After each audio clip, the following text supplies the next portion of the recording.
There are moments in history when the sea does not simply test machines, it tests people. Moments when nature strips away titles, ranks, and pride, and leaves only two forces standing, those who shout and those who act. This story belongs to the latter. On a cold winter evening, the Horizon Star, a civilian ferry, pushed across the North Atlantic under bruised clouds and rising waves. It was meant to be an ordinary crossing, families returning home, students traveling after holidays, workers shifting between coastal towns. No one expected anything more dramatic than a rough swell. Among the passengers was a woman named Mira Dawson, 27 years old, quiet, solitary, and unremarkable to the casual observer. Her hair tied neatly behind her, her posture polite but distant. She carried with her nothing more than a backpack and a small notebook. She kept mostly to herself, sipping tea near the window, tracing the movements of the waves with thoughtful eyes. To the crew, she was simply the shy girl in the gray coat. What none of them knew was that Mira was a former Navy propulsion engineer, trained in the maintenance of marine engines designed to survive combat zones. She had walked away from service only a year earlier, after a catastrophic fire aboard her ship took the life of her closest friend, an accident she never forgave herself for. She boarded the ferry that evening not as a sailor, not as an expert, not as a hero. She boarded as someone trying to outrun memory. But fate rarely cares what someone wants. Unbeknownst to the passengers, the ferry's chief engineer, a man named Rogan Hale, stood below deck with an air of unshakable confidence. Rogan was known for his swagger, loud, dismissive, certain that experience alone made him superior. He often bragged that no engine failure, no storm, and no warning light could ever outsmart his instincts. His crew followed him with mixed respect and fear. To question Rogan was to invite humiliation. And so, warnings that might have mattered. Subtle vibrations, fluctuating fuel pressure, irregular readings, went unreported or were brushed aside. As the sun dipped behind the heavy clouds, the wind sharpened. Waves slapped harder against the hull. The sky turned metallic, the air electric. Passengers tightened their jackets. Some grew nervous, others whispered about the approaching storm, but Rogan only laughed and ordered more speed. The sea answered him with silence, a silence that always comes before catastrophe. At 9:14 p.m., the first explosion tore through the ferry. A deep, shuddering boom from the engine room, followed by a violent jolt that lifted passengers from their seats and sent plates crashing against the floor. Lights flickered, the engines coughed. Then, with a sickening metallic grind, the Horizon Star lurched to one side. Panic erupted instantly. But in the midst of screaming passengers and frantic crew members, one woman sat frozen, not with fear, but with recognition. Mira Dawson knew that sound. She knew that failure. She knew what came next. And she knew, with utter certainty, that the ferry was sinking. Water surged into the lower deck, cold and black, rising with horrifying speed. Crew members shouted contradictory orders, passengers pushed frantically toward stairways, alarms shrieked overhead. Rogan Hale stormed through the smoke-filled corridor, cursing, barking commands. "It's a minor rupture. Flood control will kick in. Everyone stay calm." But the truth was already written across his pale, sweat-streaked face. He had no control left. Mira watched him for a heartbeat, then moved. She stepped forward against the current of terrified passengers, her voice cutting through the chaos with shocking clarity. "Shut the watertight doors on levels 2 and 3, now," Rogan spun. "Who are you to give orders on my ship?" Mira didn't flinch. "A former Navy propulsion engineer telling you your vessel has 12 minutes before critical tilt. If you don't seal those compartments now, she's gone." A sharp silence followed. Crew members stared. Passengers froze. Rogan's pride snapped first. "You don't speak here. I know this ship." Crack. A steel beam tore loose from the ceiling as the floor tilted sharply, slamming down inches from Rogan's boots. The ferry groaned like a wounded beast, sinking deeper on its port side. The sound of crushing metal ended the argument.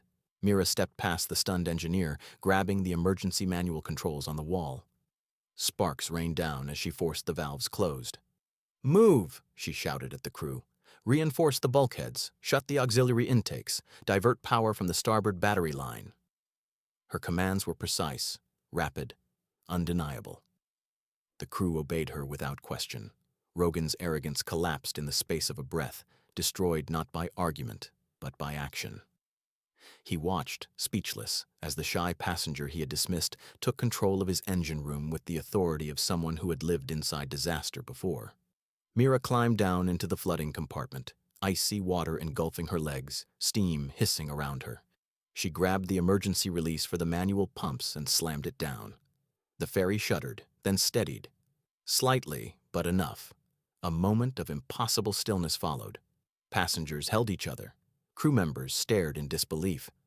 Rogan stood frozen, realizing in full the humiliation of the moment. The ship had not listened to him. It had listened to her. Water continued to seep into the lower decks, but the rapid flooding had been slowed. Just enough to buy time. The storm outside roared with merciless fury, waves slamming against the hull like fists. Mira emerged from the lower compartment soaked to the bone, hair plastered against her face, hands trembling from cold and exertion. Yet her eyes were steady, focused, alive in a way she had not felt since her Navy days. Rogan approached her hesitantly, his voice stripped of its bravado. What do we do now? It was the first time he had asked anyone for guidance in years, and the admission tasted like salt and defeat. Mira studied the engine status indicators, flickering red lights, temperature spikes, pressure failures. The Horizon Star was still dying, but not as quickly. We keep her afloat, she said calmly. Long enough for rescue. She moved through the engine room with swift authority, directing crew members, recalibrating failing systems, and redistributing power manually. Waves boomed against the ferry's frame, each one a reminder that the battle was far from won. Above deck, passengers huddled together, whispering prayers. Mothers shielded children, elderly travelers clutched railings as though the metal itself could save them. When Mira finally stepped up to the main deck, hundreds of eyes turned toward her. Someone asked, "Are we going to survive?" Mira met their fear head-on. "Yes," she said, "if we stay calm and work together." Her voice carried the solidity of truth, not hope. Rogan climbed onto the platform beside her, shoulders heavy, face drawn. He cleared his throat. "This woman, this engineer, she just saved us from capsizing." His voice wavered. "I was wrong not to listen."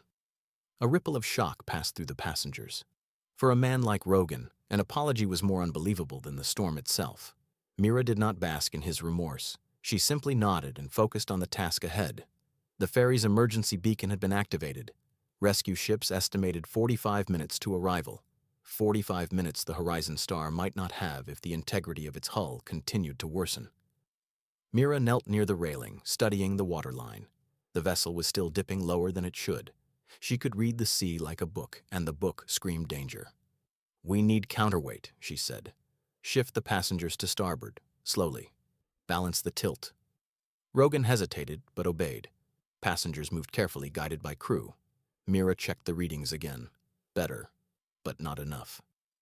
She turned to Rogan. "You once said the engine could handle anything. Now it needs your help. Are you ready?" Rogan swallowed. "Tell me what to do." Mira led him and two crew members back into the engine room. The heat was suffocating. Steam hissed through cracked valves. The pumps groaned in protest. "We're going to stabilize the auxiliary coolant line manually," she said. "It will keep the remaining engine alive long enough for rescue." Rogan stared at the exposed machinery. "That line is volatile. This could blow." "It won't," Mira said softly. "Not if we do it right." For the first time, Rogan looked not at the machinery, but at her. At the certainty in her eyes, the calm in her breath. And he realized that leadership was not about shouting the loudest. It was about standing firm when everything else broke. Together they opened the pressure locks. Mira's hands moved with muscle memory, precise even as sweat dripped into her eyes. Each adjustment, each twist of a valve, each calibrated release of pressure slowed the ferry's death. Outside, the storm began to ease. The wind softened. The thunder rolled farther away. When the rescue ship finally appeared on the horizon, its lights glowing through the darkness, cheers erupted across the deck. Some people dropped to their knees. Others cried openly. Rogan stepped forward, his voice thick. "You saved them, every one of them." Mira shook her head. "The sea doesn't care who saves who. It only cares who refuses to give up. Rogan lowered his eyes. I was arrogant. I thought experience made me invincible. It never does, she replied softly. Humility keeps ships afloat. Pride sinks them. Those words settled into the hearts of everyone who heard them. Months passed. The incident of the Horizon Star became a subject of reports, documentaries, maritime safety panels, and whispered conversations among sailors. But what spread farther than the official records were the stories told by the survivors. Stories of a shy woman who walked into the engine room when no one else dared. Stories of a passenger who knew more than the chief engineer himself. Stories of a voice that steadied an entire ship. Some called her the ghost engineer. Others called her the woman who argued with the ocean and won. But for those who were there that night, she was simply Mira Dawson, a person who had chosen action over fear. Rogan Hale underwent a transformation of his own. Gone was the swagger, the careless pride, the dismissive smirk. In its place was a humbled man who trained his crew with renewed seriousness, teaching them the lesson Mira had carved into him that night. Respect the sea, respect your ship, respect your limitations, or the ocean will remind you of them.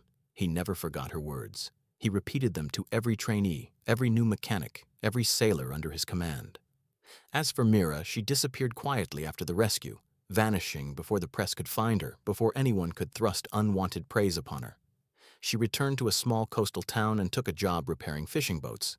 She never boasted about what she had done. She never sought recognition. But every now and then, someone would approach her, not with fanfare, but with reverence. You're the engineer from the Horizon Star, aren't you? She would smile politely.